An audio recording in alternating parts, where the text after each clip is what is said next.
Selamat malam pemirsa. Gelombang pemutusan hubungan kerja yang kedua ini sepertinya akan terus terjadi, mengingat kita masih belum tahu kapan pandemi COVID ini akan berakhir. Catatan yang terakhir dari Kementerian Tenaga Kerja di akhir bulan Mei, awal bulan Juni, itu sudah ada 1,7 juta tenaga kerja yang kemudian ter-PHK. Namun menurut Kadin jumlahnya tidak sedemikian kecil. Jumlah yang ter-PHK dimungkinkan bisa mencapai 6 juta pekerja. Untuk itulah kita akan membahas Indonesia Business Forum pada malam hari ini mengenai gelombang PHK menerjang, TKA Cina masih datang. Dan untuk membahas tema kita pada malam hari ini, saya sudah bersama dengan 4 orang narasumber di studio, dan nanti kita juga akan terhubung melalui video conference dengan Ketua Direktur Pencegahan dan Penyelesaian Perselisihan Hubungan Industrial Kementerian Tenaga Kerja, Pak John Daniel Saragih. Kita masih berupaya untuk bisa menghubungi beliau agar bisa menjelaskan lebih lanjut seperti apa kemudian data yang dimiliki oleh Kemenaker. Saya perkenalkan terlebih dahulu narasumber yang bersama saya di studio. Yang pertama Ketua Bidang Ketenagakerjaan dan Jaminan Sosial Apindo, Pak Haryanto. Pak Haryanto, selamat malam. Selamat malam. Terima kasih Pak sudah berkenan hadir. Sama-sama. Walaupun situasi COVID dan makin pusing ya Pak. Ya. Tetap optimis. Tetap optimis kalau pengusaha. Dan saya perkenalkan Mas Ahmad Heri, Ekonom Indef. Mas Heri, selamat malam. Malam. Sehat Mas? Sehat, alhamdulillah. Nah, kalau lihat wajahnya kayaknya nggak mungkin segitu Mbak jumlahnya Mbak. Ada data-data yang diragukan sama Ekonom Indef. Dan juga anggota Komisi 11 DPR RI dari fraksi PKS, Bu Kurniasih Mufidayati. Malam Bu. Malam. Sehat, Komisi 9 Mbak. Oh, Komisi 9. Sehat ya Bu ya.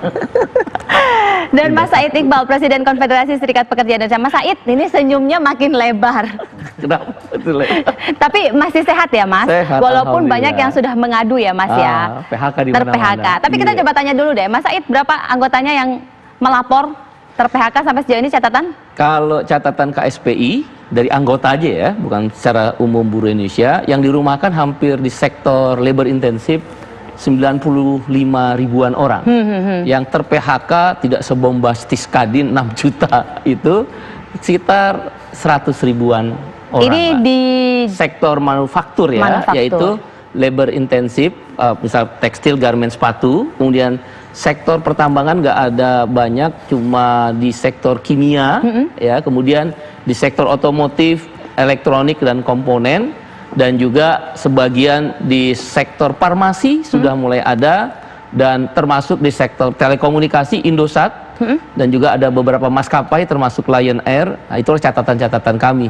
Jadi data kami tidak sebombastis Apindo Kadin yang menyatakan 6 juta orang, atau pemerintah mencatat 3 juta orang yang dirumahkan dan di PHK, yang terverifikasi yang Mbak Brigita tadi sebut adalah 1,7 juta orang, ter-PHK 387 ribu orang.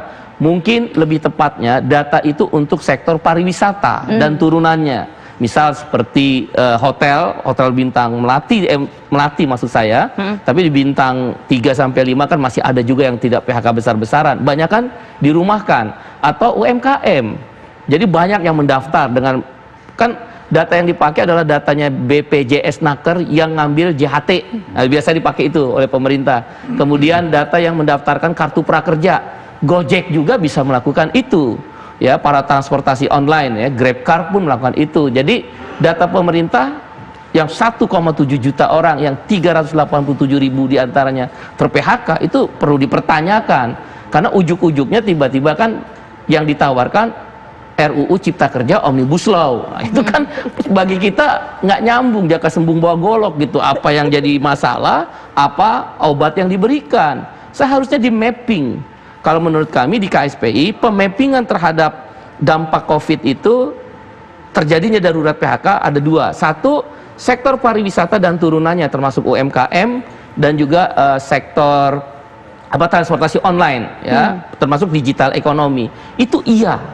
Itu pun masih diperiksa lagi. Kalau lebih banyak UMKM, itu berarti kan ada persoalan yang dampaknya harus diambil langkah-langkah, pemerintah harus turun tangan langsung terhadap UMKM, karena mereka nggak berdaya ya terhadap hal itu. Yang kedua, kategori di sektor manufaktur. Manufaktur itu kita pun bagi 2 kan, ada labor intensif, padat karya, dan padat modal. Maka catatan kami di KSPI di padat karya atau labor intensif itu tekstil, garmen, sepatu memang terdampak dan dirumahkan. Kenapa PHK di data kami tidak muncul terlalu banyak? Karena perusahaan juga nahan diri.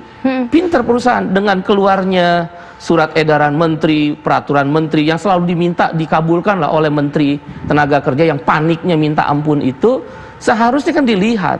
Nah, dengan dasar ada surat edaran di mana boleh dirumahkan tidak membayar upah penuh, kemudian juga boleh membayar THR tidak penuh, dicicil, upah dicicil. Kalau mereka PHK, pesangon. Uangnya dari mana? Situasi perusahaan sulit, nggak mungkin dia cari. Kalau biasanya kalau suasana normal kan pinjam ke bank.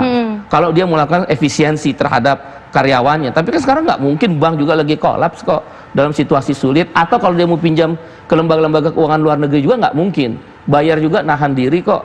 Maka yang paling mungkin tidak di PHK, tapi dirumahkan tidak dengan upah penuh. Itulah yang menjelaskan mengapa data KSPI yang ter-PHK kecil. Sebenarnya sedang nunggu aja, lebih baik rumahin aja lah, nggak usah bayar juga nggak apa-apa kok. Pemerintah juga nggak memberikan punishment kok, hukuman. Bahkan Menteri Tenaga Kerja, Menko Perekonomian cenderung memproteksi. Bukan kita nggak mau mengerti tentang kesulitan perusahaannya, tapi harus dipahami juga dalam dua sisi, dua mata uang yang sebenarnya sama gitu. Buruhnya juga susah. Kalau buruhnya tidak mempunyai upah, dia tidak bekerja, padahal tidak di PHK. Lain soalnya kalau dia PHK dia dapat pesangon, mungkin lebih enak. Nah, kalau dia nggak punya upah, daya beli kan turun, purchasing power turun, konsumsi buktinya kan turun. Nggak dapat turun itu 27% lagi. Bantuan sosial lagi. Bantuan sosial terbatas sekali. Kartu prakerja tanda petik semerawut. Padahal pemerintah tadi tujuannya memberikan stimulus, Presiden Jokowi kan jelas berupaya sebisa mungkin tidak terjadi PHK. Nah, itulah kondisi yang kita hadapin di lapangan. Kita coba tanya Pak Haryanto, kalau dari catatan Apindo nih Pak ya, yang data dirumahkan termasuk yang ter-PHK, ini seberapa besar? Konon kabarnya perusahaan Bapak juga sudah merumahkan karyawan ya Pak ya? Ya, terima kasih Mbak Manora. Jadi selamat malam pemirsa. Sebetulnya sekarang ini kan kita berapapun yang di PHK maupun yang dirumahkan maupun yang bekerja bergilir itu kan tidak ada data yang pasti.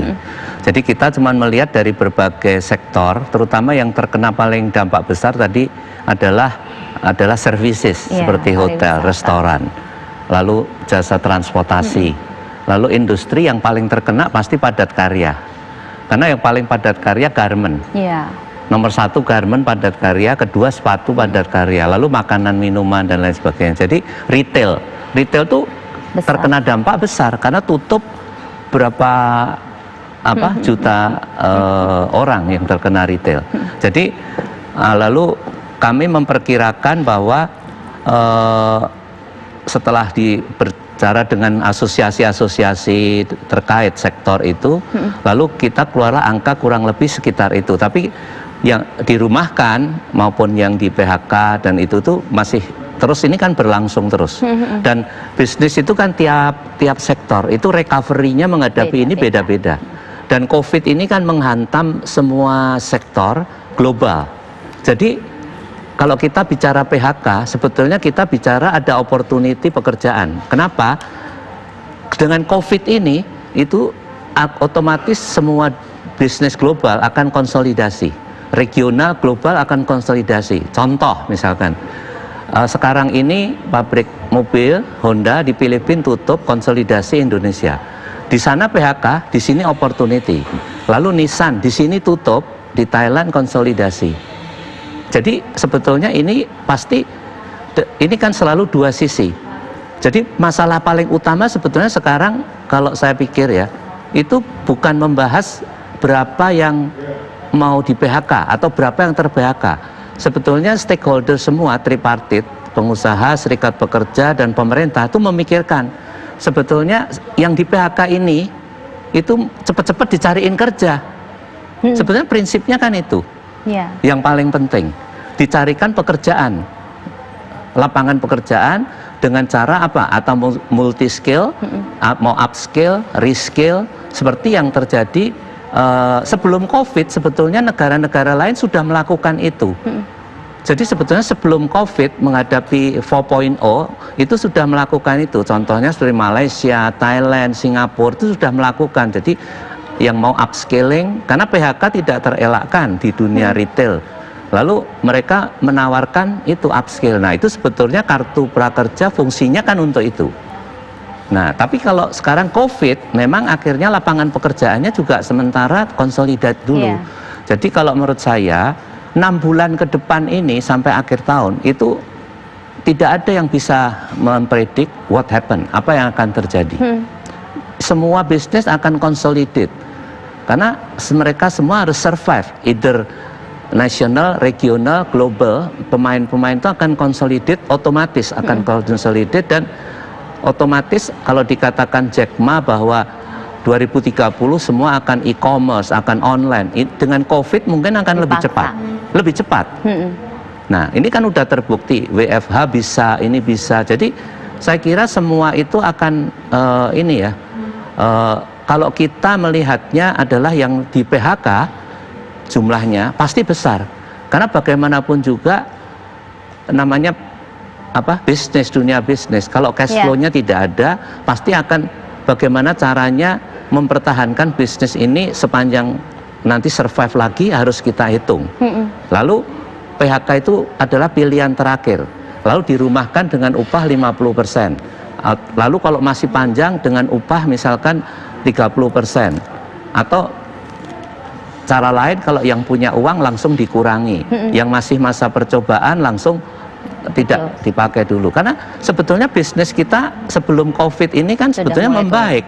Jadi suddenly tiba-tiba jatuh. Jadi menurut saya yang penting sebenarnya adalah memikirkan sekarang itu adalah ini yang dirumahkan kapan bisa bekerja kembali, yang di PHK bisa nggak cari pekerjaan lagi. Nah, ini yang harus melit adalah pemerintah menurut saya. Pemerintah harus dan DPR itu harus memikirkan, nih rakyat saya sudah ter-PHK sekian, harus bekerja lagi di sektor apa yang terbuka nih ke depan. Oh, ini ada trade war, relokasi akan banyak dari China ke sini. Sektor apa? Skillnya cukup nggak? Nah, kalau sekarang ini kan kita mengejar ya, kemarin vokasi mengejar, karena kita kan sudah 3 tahun vokasi itu tidak move on gitu kan. Nah, sekarang akan dikejar. Sebetulnya Indonesia opportunity masih besar, masih besar. Jadi saya kok melihatnya lebih begitu ya solusinya gitu. Opportunity-nya sebenarnya masih besar loh, tinggal bagaimana kemudian kebijakan yang diterapkan ini bisa menyerap tenaga kerja sebanyak-banyaknya dalam kondisi seperti ini, mengingat yang ter-PHK ataupun dirumahkan ini semakin bertambah. Kita sebenarnya ingin menggali lebih jauh bagaimana kemudian kolaborasi Kementerian Tenaga Kerja dengan kementerian lainnya untuk bisa mengupayakan jumlah tenaga kerja bisa terminimalkan yang di PHK. Tapi sampai saat ini kita masih mengupayakan untuk menghubungi Direktur Pencegahan dan Penyelesaian Perselisihan Hubungan Industrial, Pak John Daniel Saragi, dan mudah-mudahan nanti di segmen berikutnya kita bisa berbincang dengan beliau dan berdiskusi bersama. Jadi tetap bersama kami.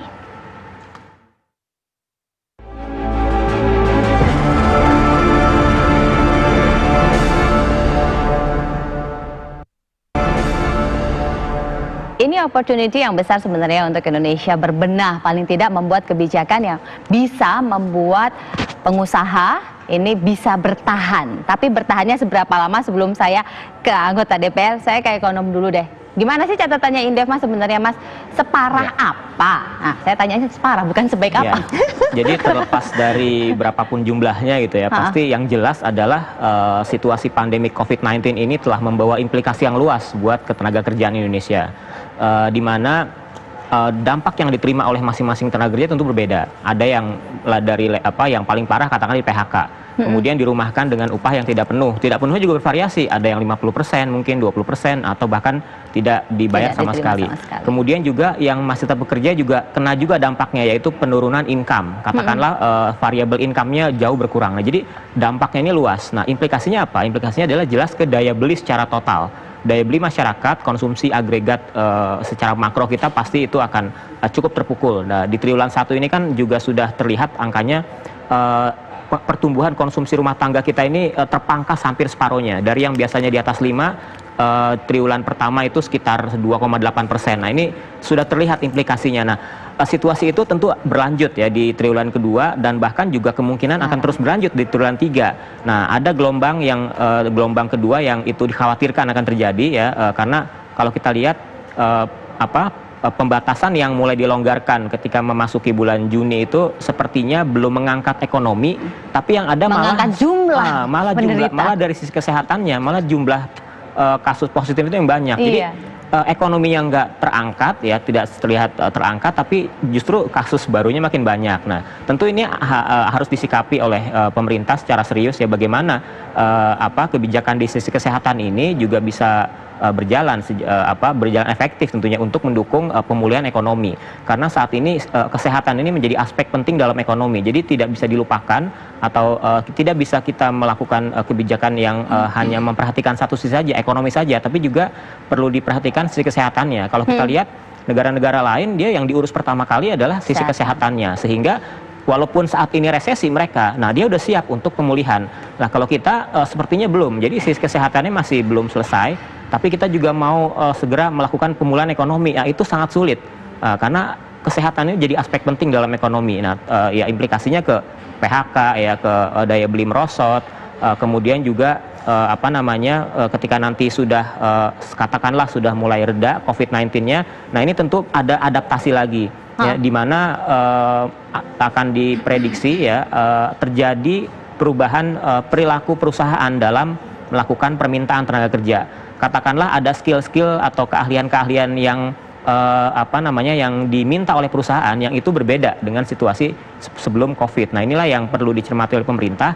Ada perubahan permintaan tenaga kerja terutama dalam hal okupasi ya atau keahlian. Nah, inilah yang harus dijawab, bagaimana pemerintah menyiapkan skill atau keahlian tenaga kerja di pasca pandemi nanti ini. Nah, ini yang menjadi catatan penting. Tapi kalau kita melihat kondisi pengusaha yang juga makin susah ya, di mana demand-nya kan semakin turun ya. Betul. Padahal kalau ini turun terus, mau produksi juga berat. Nah, dari kebijakan yang kemudian sudah diambil oleh pemerintah, catatan dari Indef sebelum saya ke DPR gimana? Ya, kalau kebijakan dari pemerintah saat ini yang fiskal ya contohnya ya, dana pemulihan ekonomi nasional. Yang kita tahu realisasi penyerapannya aja ini udah sangat rendah sekali sejauh ini. Ya, ini jelas tidak bisa mengangkat ya, tidak bisa membantu kalau memang penyerapannya tidak optimal, terbentur dengan proses-proses administrasi yang masih pola lama. Sementara saat ini kan perlu langkah extraordinary, bagaimana ketika pemerintah mengumumkan bahwa ada stimulus yang besar, harusnya juga disertai perbaikan-perbaikan dalam hal administrasi, kemudian pencairannya mungkin yang lebih dipermudah dan semacamnya seperti itu. Jadi tidak hanya sekedar pamer stimulus tapi implementasinya realisasinya tidak mulus gitu ya. Jadi harus sejalan antara bagaimana cara mendapatkan stimulus tersebut dengan anggaran yang tersedia seperti itu, sehingga bagi masyarakat atau pelaku usaha yang terdampak ini bisa segera menikmati manfaat seperti itu. Bu Asih, catatan terakhir Kemenaker ketika RDP dengan DPR Komisi 9 gimana, Bu? Ya, Assalamualaikum Mbak, apa kabar? Alhamdulillah. Salam sehat, kalau di Komisi 9 itu salam sehat selalu. Sehat selalu. Harus selalu sehat, harus ya. Selalu sehat di tengah masa pandemi. Ya, terkait dengan data yang disampaikan oleh Kemenaker di RDP terakhir dengan kita, itu memang ada beberapa klaster yang terdampak ya dari pandemi COVID-19 ini. Yang pertama adalah formal ter-PHK, kemudian formal dirumahkan, kemudian informal terdampak. Ya, informal terdampak ini ya mungkin karena usahanya jadi berkurang pendapatannya, kayak misalnya pertanian dan nelayan ini juga termasuk yang sangat terdampak. Begitu juga segmen-segmen sektor di pariwisata, manufaktur itu juga banyak yang terdampak ya dalam hal itu. Totally memang dilaporkan pada saat itu masih di angka 1,7 ya. Yang di PHK tadi hampir sama dengan yang disampaikan oleh Bang Iqbal, itu sekitar 380 sekian. Tetapi kalau buat kita di Komisi 9 yang paling penting adalah bagaimana upaya dari pemerintah ini adalah upaya yang eksponensial, bukan upaya yang flat saja. Artinya tidak bisa sekarang ini menghadapi situasi pandemi, melihat suasana yang sekarang terjadi ini tidak diantisipasi secara maksimal dan masih normatif ya penyelesaian masalahnya. Dan satu lagi yang harus diantisipasi adalah teman-teman di pekerja migran Indonesia yang mereka dipulangkan ataupun yang mau berangkat, ini kan banyak yang terhambat nih karena tidak bisa diberangkatkan dan mereka tidak punya pekerjaan apapun juga. Ini juga menambah angka pengangguran yang semakin meningkat. Nah, ini yang kita prihatinkan di Komisi 9 dan kita sangat aware terhadap situasi ketenagakerjaan pada saat ini.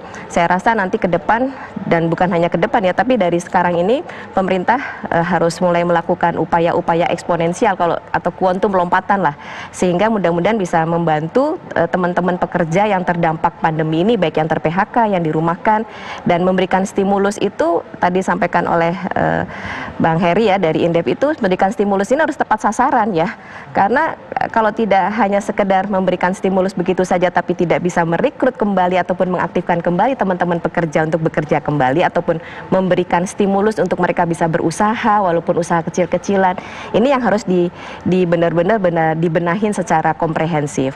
Makanya kalau mau bercanda-bercandaan nih Mbak, bercanda-bercandaan gitu ya, ada komite baru kan dibentuk, harusnya Kemnaker masuk di situ gitu kan. Jadi kan penyelesaiannya ekonomi itu komprehensif. Dan kita sangat prihatin kalau tidak ada upaya yang eksponensial, terobosan yang sangat luar biasa dari pemerintah. Sementara Kementerian Keuangan juga sudah menganalisis akan terjadi pertumbuhan ekonomi yang minus ya. Ini nggak tahu nih nanti penelitian Indef sama atau enggak nanti penelitiannya minus 3,8% dan sekian. Itu kan pasti akan bertambah terus. Tadi gelombang-gelombang PHK berikutnya, gelombang dirumahkan berikutnya, ini yang kita antisipasi dan kita sangat ingin mendorong sekali bagaimana pemerintah berupaya secara maksimal untuk bisa melakukan upaya-upaya eksponensial. Tadi seperti disampaikan ada upaya untuk reskilling ya, supaya kita bisa bersaing dengan TKA. Jadi jangan lagi datang 156 ya, sudah 4 kloter kita sampai sangat sekarang. sedih sekali ya Mbak ya, di tengah situasi tenaga kerja lokal kita banyak yang terdampak pandemi, tapi kita menghadirkan TKA begitu banyak. Kita paham ada skill-skill yang belum bisa dipenuhin ya, kita paham. Tapi kan ini harusnya bisa dikejar dengan melalui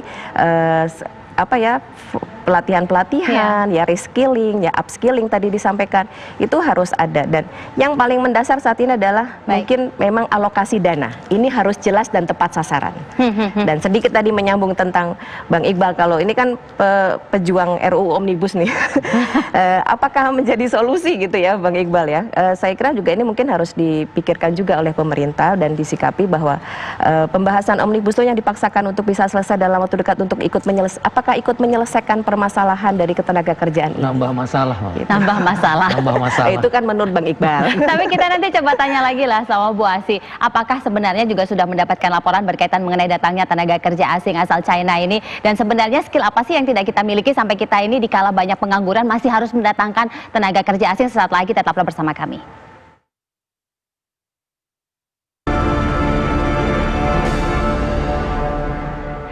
Semua sektor terdampak kok, bukan hanya industri manufaktur, bahkan industri media pun juga terdampak. Nah, itukah juga yang kemudian dicatat oleh Indef? Kita coba tanya lagi deh sama Mas Heri, detailnya nih sebenarnya seperti apa sih kemudian, karena gelombang kedua, ketiga, keempat dimungkinkan bisa terjadi kalau nggak ada pergerakan pertumbuhan ekonomi kan? Betul, jadi yang jelas hampir semua sektor ya terkena dampak.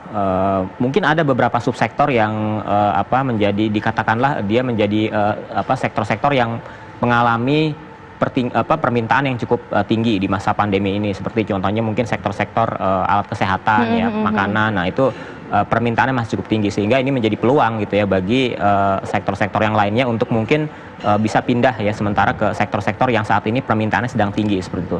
Tapi secara umum memang sektor-sektor manufaktur dan jasa ya, khususnya pariwisata, ini dampaknya cukup dalam ya yang dihadapi oleh mereka. Jadi implikasinya adalah tentunya ke daya beli masyarakat yang itu bisa membawa ekonomi kita ke arah resesi gitu. Kalau di triwulan 2 mungkin hampir bisa dipastikan ekonomi kita akan mengalami pertumbuhan yang negatif. Pertanyaannya, apakah di triwulan 3 nanti kita sudah bisa positif? Banyak kalangan yang optimis bahwa di triwulan 3 nanti ekonomi kita bisa tumbuh positif, tapi belum tentu. Mengingat gejala-gejala kondisi yang kita lihat seperti sekarang ini, di mana pertumbuhan kasus positifnya juga masih cukup tinggi. Nah, ini kan ada kekhawatiran akan ada diberlakukan lagi pembatasan sosial skala besar. yang tentu ini akan menghalangi aktivitas ekonomi dan sosial. Perputaran uang akan lebih minimal sehingga ini akan berdampak terhadap pertumbuhan ekonomi. Nah, inilah yang harus kita hindari. Bagaimana caranya supaya salah satu momentum yang harus digenjot ya bagaimana di triwulan 3 ini kita bisa mengefektifkan tadi realisasi stimulusnya supaya bisa tepat sasaran, tepat waktu penyalurannya, kemudian juga bagaimana daya beli masyarakat setidaknya bisa bertahan seperti itu walaupun jatuh tidak terlalu dalam. Nah, sehingga ini bisa masih menjadi penyelamat ekonomi kita di triwulan 3. Karena kalau enggak ya di 2020 kita sudah bisa diramalkan. Pak Haryanto, Apindo tentunya sudah memberikan masukan kan supaya paling tidak kontraksinya ini bisa naik lah ya. Ya 0 aja lah, itu udah lumayan. Jadi nggak nambah lagi banyak gitu yang ter-PHK. Masukannya yang diberikan Apindo kepada tim pemulihan ekonomi ini seperti apa ya? Sebetulnya kita sudah banyak ya. Salah satunya relaksasi tentang BPJS. Teman kan terbentur birokrasi sampai sekarang belum Dan keluar. Kemarin jadi dinaikin ya Pak? Apa? Kemarin jadi dinaikin. Jadi BPJS itu kan iurannya terlalu besar. Kalau perusahaan yang 10.000 orang saja bayar BPJS-nya itu bisa mencapai tiap bulannya itu bisa mungkin bisa 1,5 miliar yang harus dibayarkan. Jadi kan kalau menurut saya saat ini itu sebetulnya adalah harus ada langkah bersama gitu. Dalam keadaan pandemi siapa paling berperan sebetulnya adalah bukan pengusaha karena dia pasti tidak mampu. Pemerintah yang bisa mengatasi ini. Nah, dengan insentif pajak PPh 21 di bawah 200 juta, lalu PPh 25 diskon 30. Ya, itu sih ada ya namanya orang lagi susah, kalau dikasih bantuan ya pasti apresiasi. Tapi apakah itu akan cure? Apakah akan menyembuhkan, membantu, mengurangi ini? Pasti ada, tapi berapa persen kan? Jadi kita sekarang harus berpacu sendiri kan. Maka itu pengusaha juga mencari way out-nya sendiri-sendiri. Tiap perusahaan karakteristiknya kan juga berbeda-beda. Kalau yang kolaps total, misalkan seperti hotel selama Maret sampai itu tutup total, mesti mensiasati bagaimana. Restoran, mall tutup, karyawannya bagaimana? Yang kontrak dan yang tetap pasti lepas semua. Tapi kalau tutup 1 bulan mungkin masih survive, tapi kalau 4 bulan menurut saya berat. Dan juga sekarang market itu dropnya di domestik itu sangat besar. Jadi kalau global mungkin market dropnya 50%. Tapi kalau domestik itu dropnya lebih besar kan, karena UMKM terdampak sehingga mungkin bisa 70%. Sehingga mereka yang pemain lokal ya, maksudnya produsen yang lokal bukan importer, itu pasti kena dampak lebih parah. Jadi semuanya terdampak kok, walaupun dampaknya ini macam-macam ya. Ada yang mungkin cuma tergores, ada yang mungkin justru sudah malah membusuk. Nah, ini bagaimana kemudian catatan dari DPR termasuk juga dari Serikat Pekerja. Sesaat lagi tetaplah bersama kami di Indonesia Business Forum.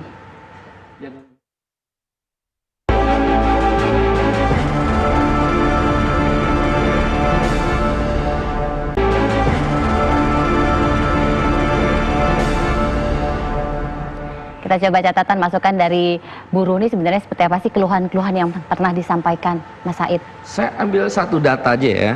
PHK tahun 2019 akhir sampai dengan Juni 2020 itu 45 perusahaan yang ter-PHK 28.790 orang. Sampai Juni 2020 ada lagi 12 perusahaan ter-PHK 18.775 orang.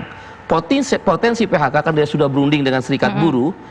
Sekarang ini ada 15 perusahaan, kurang lebih 30.000 orang lebih. Ini baru di sektornya industri garmen, tekstil, sepatu, Pak. Teman-teman SPN dan TSK melaporkan. Itu tantangan kita ke depan. Bahkan, Anda bayangkan ya, sekelas Indosat, perusahaan raksasa loh itu, PHK loh 630-an orang lebih. Yang seharusnya bukan punya kita lagi ya. Yang walaupun belum punya kita lagi. Tapi kan itu berbahaya buat pertahanan dan kedaulatan bangsa. Karena itu industri telekomunikasi. Sekarang sistem pekerjaan network yang dikerjakan oleh orang-orang lokal itu diganti dengan orang-orang asing. Perbandingannya seperti yang disebut Bu Kurniasi, saya ambil contoh tentang Indosat, dilihat aja lah antara Istana Negara ke Indosat kan nggak jauh, sepelemparan batu. Menko Investasi, Menko Perekonomian kan dekat ke Indosat. 1:8. 1 tenaga kerja lokal, 8 tenaga kerja asing di managed service. di satu unit namanya managed service. Saya ini baru dapat laporan dari kawan-kawan Indosat, dari Serikat Buruh Indosat. Ini kan menjelaskan kebijakan ketenagakerjaan di tengah pandemi corona tidak ada sense of crisis dari para menterinya. Harusnya kalau kita lihat misal di Australia, di Inggris, di Singapura yang terdekat, sense of crisis mereka ada roadmap. Saya nggak pernah dengar tuh Menteri Tenaga Kerja, Menko Perekonomian, Menperin, Menteri Perindustrian, apa roadmap mereka tentang darurat PHK? Masih bisa tersenyum dan diskusi Omnibus Law. Tidak ada satupun negara, saya ini governing body ILO, nggak ada satu negara ketika menjawab kasus COVID-19 kemudian dijawab dengan Omnibus Law dan membolehkan TKA merajalela masuk. Sense of crisis itu nggak ada. Dragon Virtu misal, selain kasus Indosat tadi, mereka kan 156 orang TKA, oke lah, dibilang dibutuhkan.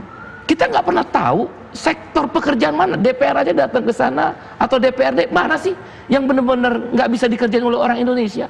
Hanya retorika dari menteri tertentu, yang seolah-olah maaf, seperti spokesman-nya. Nggak pernah kemudian, oke, kalau gitu kamu DPR Komisi 9, kamu datanglah ke sana, buka selebar-lebarnya. Jangan begitu digerebek. Ini kan 1 tahun yang lalu kawan-kawan Dragon Virtu lapor ke saya, itu ada tempat persembunyian di bawah itu. Tapi itu perlu dibuktikan, karena namanya laporan kan, perlu diklarifikasi. Bukan kemudian pasang badan, tetap membolehkan para TKA masuk. Di managed service, di Indosat, satu lokal, 8 asing, dari Cina dan India. Oleh karena itu, menurut kami dari teman-teman Serikat Buruh, sense of crisis itu akan tercermin dari peta jalan, tidak hanya berhenti di stimulus. Peta jalan regulasinya apa? Nggak bisa dibeban kepada kalangan pengusaha. Saya sering berdebat dengan teman-teman pengusaha Apindo Kadin, bahkan terkadang saya jengkel dengan Apindo Kadin. Tapi untuk kali ini, saya bersama Apindo Kadin ingin mengatakan pada pemerintah, dia harus punya sebuah roadmap, jelaskan pada kami. Karena di ILO pun kami berdiskusi, ada namanya membangun tatanan dunia baru pasca pandemi corona. Mereka menyebutnya ada 3, 1 job security, kepastian kerja, kemudian social security, yaitu jaring pengaman dalam bentuk jaminan sosial. Bahkan tadi saya sebut Australia, Singapura dan Inggris, itu subsidi upah langsung dimasukkan ke rekening para buruhnya yang terancam PHK. Ya kalau para pengusaha disuruh nyari pesangon, ya nggak mungkin. Buat hidup aja susah. Buat hidup aja susah. Udah 7 kali dia disubsidi upah. Begitu terima upah, dia buka rekening, si buruh tahu, oh dia dari negara. Negara hadir. Di kita malah diskusi tentang prakerja, training. Siapa yang butuh training dalam situasi COVID? Nanti kalau normal bolehlah. Nah, roadmap itu menjadi penting dijelaskan secara terbuka, bukan dijawab dengan Omnibus Law, stop Omnibus Law, dan bukan dijawab membebaskan TKA seperti di Indosat maupun di Dragon Virtu. Kira-kira itu pandangan kita. Jadi harus ada roadmap yang duduk bersama lah paling tidak. Seperti apa kemudian DPR selama ini sebagai kolega dan mitra melihat rekan-rekannya, dan sebenarnya kami juga sudah mengundang loh pihak Kemenaker dan sudah tapi dari tadi nggak bisa dihubungin ya. Mudah-mudahan sebentar lagi di segmen terakhir bisa dihubungin ya pemirsa. Kita jeda dulu, sesaat lagi kita kembali.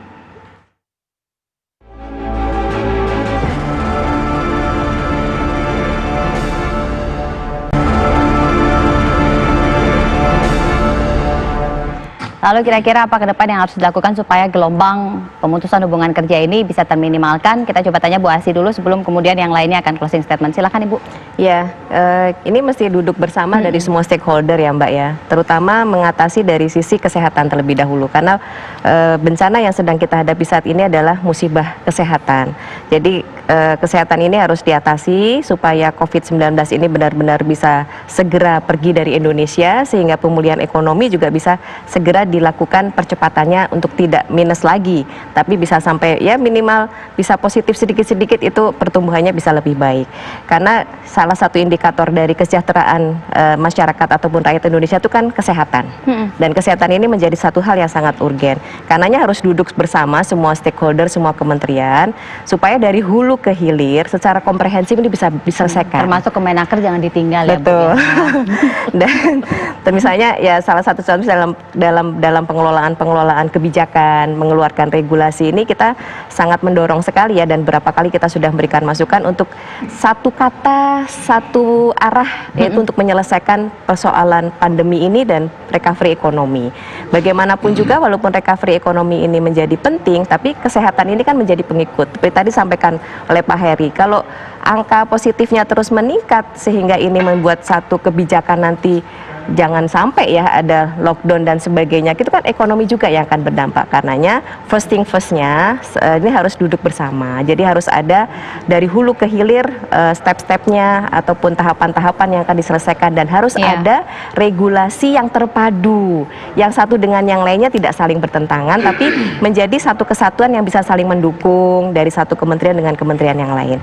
Itu yang pertama. Kemudian yang kedua adalah ketersediaan anggaran yang bisa diberikan untuk memberikan solusi yang tepat sasaran, memberikan stimulus langsung kepada masyarakat yang terdampak pandemi COVID-19 pada saat ini. Contohnya misalnya kalau dari data Kemenaker yang kita pernah dapatkan itu di pariwisata itu terdampak 12, sekian juta. Kemudian di perdagangan yang banyak didominasi oleh retail dan juga UMKM itu 19 juta, hampir 20 jutaan.